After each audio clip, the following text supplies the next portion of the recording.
Avant de s'intéresser aux fonctions organiques proprement dites, nous allons voir une classe de composés particulière, les hydrocarbures. Dans cette classe, on retrouvera les alcanes, les alcènes, les alcynes et les composés aromatiques. Les hydrocarbures, comme leur nom l'indique, sont des molécules qui ne sont composées que d'atomes de carbone et d'hydrogène. On s'intéressera dans un premier temps aux alcanes, et plus particulièrement aux alcanes acycliques, c'est-à-dire non cycliques. Les alcanes sont des composés saturés, on reviendra sur cette définition un peu plus loin, et leur formule brute est du type CnH2n+2. Dans la structure générale des alcanes donnée à gauche, le carbone central est hybridé sp3, c'est-à-dire qu'il est tétraédrique, et les sphères rouges peuvent correspondre soit à des éléments carbone, soit à des éléments hydrogène. On peut citer parmi les alcanes le pentane, le méthylbutane, le diméthylpropane. Vous remarquez tout de suite que ces trois molécules possèdent le même nombre de carbone, et pourtant l'arrangement de ces carbones est différent d'une molécule à l'autre. Le pentane possède en effet une chaîne linéaire à 5 carbones, la chaîne principale, c'est-à-dire la chaîne linéaire la plus longue de cet alcane, est donc à 5 carbones. La chaîne principale du méthylbutane est de 4 carbones et celle du diméthylpropane est de 3 carbones. Ces deux dernières molécules possèdent un ou plusieurs atomes de carbone non compris dans la chaîne principale. On parle alors de ramification. Ces ramifications étant entourées en bleu sur ces molécules, et on dit que ces alcanes sont ramifiés. Je profite de cette diapositive pour introduire un point de vocabulaire. Dans le cas où un atome de carbone est relié à 4 autres carbones, on dira que ce carbone est quaternaire. C'est le carbone représenté par une sphère rouge sur la molécule de droite. Dans le cas où un atome de carbone est relié à 3 autres atomes de carbone, on dira que ce carbone est tertiaire. Il est représenté en bleu sur la figure. Un carbone secondaire est un carbone qui est lié de façon covalente à 2 carbones. Il est représenté en vert sur la figure. Et finalement, un carbone primaire est lié qu'à un seul autre carbone. Ils sont représentés en jaune sur la figure. Après avoir abordé les alcanes acycliques, nous allons voir maintenant les cycloalcanes. Ce sont des composés non plus saturés, mais insaturés, et leur formule brute est du type CnH2n. Je vous rappelle que la formule générale des alcanes acycliques que nous avons vue dans la diapositive précédente était CnH2n+2. Pour introduire la notion d'insaturation, nous allons comparer deux alcanes avec quelques cycloalcanes. Les alcanes choisis, l'hexane et le 2-méthylpentane, ont pour formule brute C6H14. Profitez de cet exemple pour vérifier que vous savez bien dénombrer le nombre de carbone, mais surtout le nombre d'hydrogènes en partant des formules topologiques des hydrocarbures. Ces formules brutes C6H14 correspondent bien à la formule générale donnée pour les alcanes, à savoir CnH2n+2 avec N qui vaut ici 6. Si vous dénombrez maintenant le nombre de doublés liants carbone-carbone, c'est-à-dire le nombre de liaisons carbone-carbone, vous trouverez 5 dans chaque structure. Il suffit pour cela de compter le nombre de traits, c'est-à-dire le nombre de liaisons carbone-carbone. On passe maintenant au cycloalcane. Le cyclohexane est un cycle à 6 atomes de carbone. Sa formule brute est C6H12. Le méthylcyclopentane présente un cycle à 5 atomes de carbone et une ramification. Sa formule brute est également C6H12. Le 1,2-diméthylcyclobutane est un cycle à 4 atomes de carbone avec 2 ramifications. Et sa formule brute est aussi C6H12. Ces formules brutes C6H12 correspondent bien à la formule générale des cycloalcanes, CnH2n, avec N qui vaut également ici 6. Si on décompte cette fois-ci le nombre de doublés liant carbone-carbone sur ces composés, on trouve une valeur de 6. Finalement, en comparant les alcanes, c'est-à-dire des composés saturés, et les cycloalcanes, on en déduit que ces derniers possèdent un doublet liant carbone-carbone supplémentaire et 2 atomes d'hydrogène en moins. Ceci correspond en fait à l'existence d'une insaturation dans les composés de type cyclique.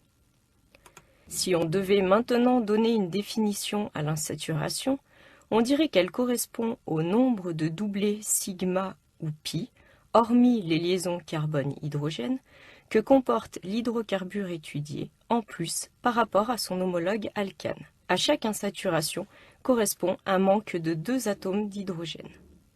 Juste un petit rappel, un homologue est un composé qui possède le même nombre de carbone que le composé étudié.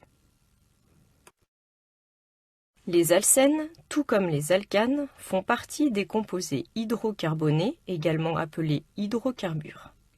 Les alcènes sont des composés insaturés. L'insaturation n'est pas ici due à la présence d'un cycle, comme c'était le cas pour les cycloalcanes, mais à la présence d'une double liaison, et plus précisément d'un doublet pi. La formule brute des alcènes est du type CnH2n, et je vous fais tout de suite remarquer que cette formule brute est identique à celle des cycloalcanes. La structure générale des alcènes est donnée dans l'encadré. Vous pouvez retrouver en utilisant la théorie VSEPR l'hybridation des atomes de carbone impliqués dans la double liaison, c'est-à-dire une hybridation sp2. Du fait de la présence d'une double liaison, les alcènes ont des propriétés particulières. Effectivement, il n'y a pas de rotation possible autour de la liaison carbone-carbone, puisque vous avez une géométrie trigonale autour des carbones hybridés sp2 et un recouvrement orbitalaire latéral pour le doublet pi qui bloque cette rotation. Expérimentalement, la longueur de la double liaison est plus faible que la longueur d'une liaison simple carbone-carbone, et l'énergie de la double liaison est supérieure à celle de la liaison simple. Vous pouvez déduire de ces 2 paramètres la conclusion selon laquelle la liaison carbone-carbone double sera plus difficile à casser totalement que la liaison simple carbone-carbone. Une dernière remarque, l'énergie du doublet pi de la liaison carbone-carbone est inférieure à l'énergie du doublet sigma. Les alcènes, tout comme les alcanes, font partie des composés hydrocarbonés, également appelés hydrocarbures. Les alcènes sont des composés insaturés. L'insaturation n'est pas ici due à la présence d'un cycle, comme c'était le cas pour les cycloalcanes, mais à la présence d'une double liaison, et plus précisément d'un doublet pi. La formule brute des alcènes est du type CnH2n, et je vous fais tout de suite remarquer que cette formule brute est identique à celle des cycloalcanes. On va maintenant comparer l'éthène, également appelé éthylène, c'est-à-dire le composé CH2 double liaison CH2, à son homologue alcane, l'éthane. La formule brute de l'alcène est C2H4 et celle de l'alcane saturé est C2H6. On a une différence de 2 atomes d'hydrogène. L'éthène comporte donc une insaturation. On aurait également pu comparer le nombre de doublets sigma ou pi, autres que les liaisons carbone-hydrogène. Dans l'éthane, il y a un doublet. Dans l'éthène, il y a 2 doublets, un sigma et un pi. On arrive donc à la même conclusion, à savoir la présence d'une insaturation dans l'éthène. Voici quelques exemples d'alcènes, c'est-à-dire de composés comportant une ou plusieurs doubles liaisons. Vous avez représenté ici le propène, le cyclohexène, le cyclopenta 1,3-diène, le limonène que l'on retrouve par exemple dans l'essence de citron. On peut également citer la vitamine A ou rétinol, les composés de type phéromone de défense des termites, ou encore le bêta-carotène, qui est un pigment de couleur orange important pour la photosynthèse. Vous pouvez remarquer, en comparant le bêta-carotène à la structure de la vitamine A, que le bêta-carotène est un dimère de cette dernière. un dimère signifiant que la structure de base, également appelée monomère, est reproduite 2 fois. Parmi ces composés, seuls ceux ne faisant intervenir que des atomes de carbone et d'hydrogène sont des hydrocarbures. Mais j'ai choisi de faire apparaître d'autres atomes pour vous permettre de voir la diversité des structures comportant des doubles liaisons. Vous entendrez sûrement parler de terpènes. Sachez que ces structures particulières correspondent à des composés contenant habituellement 10, 15 ou 20 atomes de carbone. C'est le cas ici du limonène en C10, qui est un monoterpène, de la vitamine A en C20, un diterpène, ou encore du bêta-carotène. On passe maintenant à un autre composé de la famille des hydrocarbures, les alcynes. Les alcynes, tout comme les alcènes, sont des composés insaturés. Ils possèdent en effet une triple liaison. Chaque carbone impliqué dans cette liaison triple est hybridé sp, et comme précédemment, les sphères rouges peuvent correspondre à un carbone ou à un hydrogène. La formule brute de ces composés est du type CnH2n-2. Cette fois-ci, l'éthine ou acétylène possède 2 insaturations, puisque si l'on compare sa formule brute C2H2 à celle de l'alcane homologue C2H6, l'éthane, il y a eu perte de 4 atomes d'hydrogène. La partie intitulée nomenclature sera vue un peu plus loin, cependant vous pouvez déjà noter les terminaisons -ane en l'absence de liaison multiple, -ene lorsqu'il y a une double liaison dans la structure et -ine en cas de liaison triple. Voici quelques exemples d'alcynes et en particulier l'ex1-ine et l'ex2-ine. Ces molécules ne diffèrent que par la position de la liaison triple. Contrairement à la deuxième molécule où la triple liaison est interne à la molécule, dans le premier cas, l'alcyne est en position terminale. On parle d'alcyne vraie. Dans ce cas particulier, l'atome d'hydrogène qui est lié à la triple liaison est acide. Cette propriété conditionnera en partie la réactivité de ce type de fonction. Un autre exemple de molécule comportant une triple liaison, la dinémycine A, qui a été initialement découverte dans les bouillons de fermentation de la bactérie Micromonospora chersinia. On remarquera dans cette structure un motif particulier, le motif N-diine, dans lequel une liaison double est liée de part et d'autre à une liaison triple par l'intermédiaire d'une liaison simple. Parmi les hydrocarbures, la dernière famille que nous étudierons est la famille des composés aromatiques. Les aromatiques sont des composés insaturés. Les insaturations sont ici d'origine multiple. Vous avez la présence d'un cycle, mais également de liaisons doubles. Les composés aromatiques que nous verrons le plus couramment possèdent un cycle à 6 atomes de carbone. Ils sont dérivés du benzène. En 1865, Kekulé travaille sur le benzène et montre que les 2 formules données ici pour le benzène sont en fait 2 formes mésomères du benzène. En effet, expérimentalement, les 6 liaisons carbone-carbone sont identiques et les 6 liaisons carbone-hydrogène sont également identiques. Les doubles liaisons sont donc délocalisées sur l'ensemble du cycle et on peut par conséquent donner une structure unique pour représenter le benzène.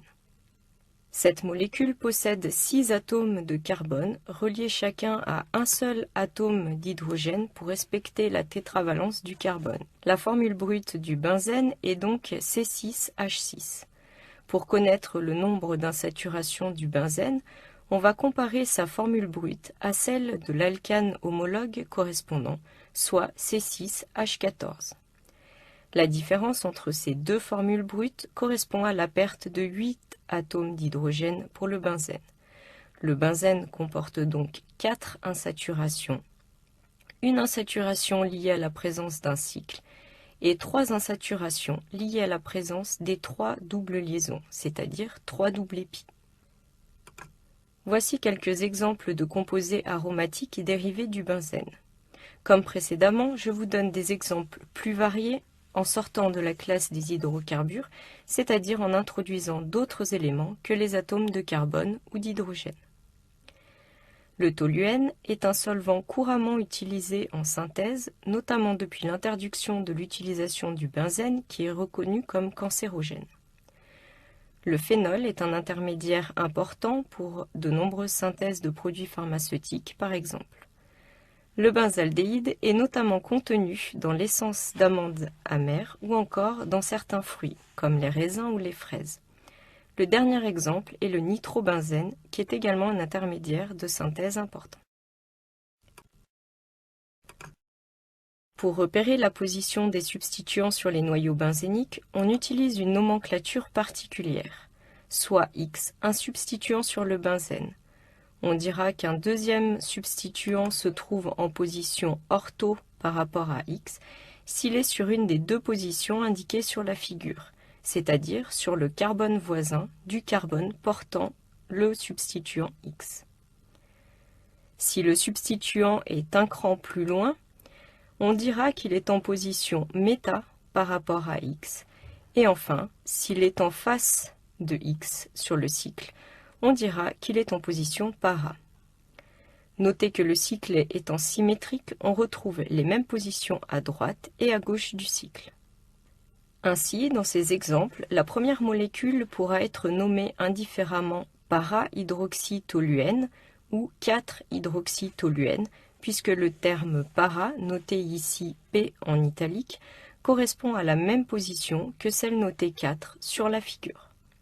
De même, on pourra parler de méta-dibromobenzène ou 1,3-dibromobenzène pour le deuxième composé et d'orthochloronitrobenzène ou 2-chloronitrobenzène pour la dernière molécule.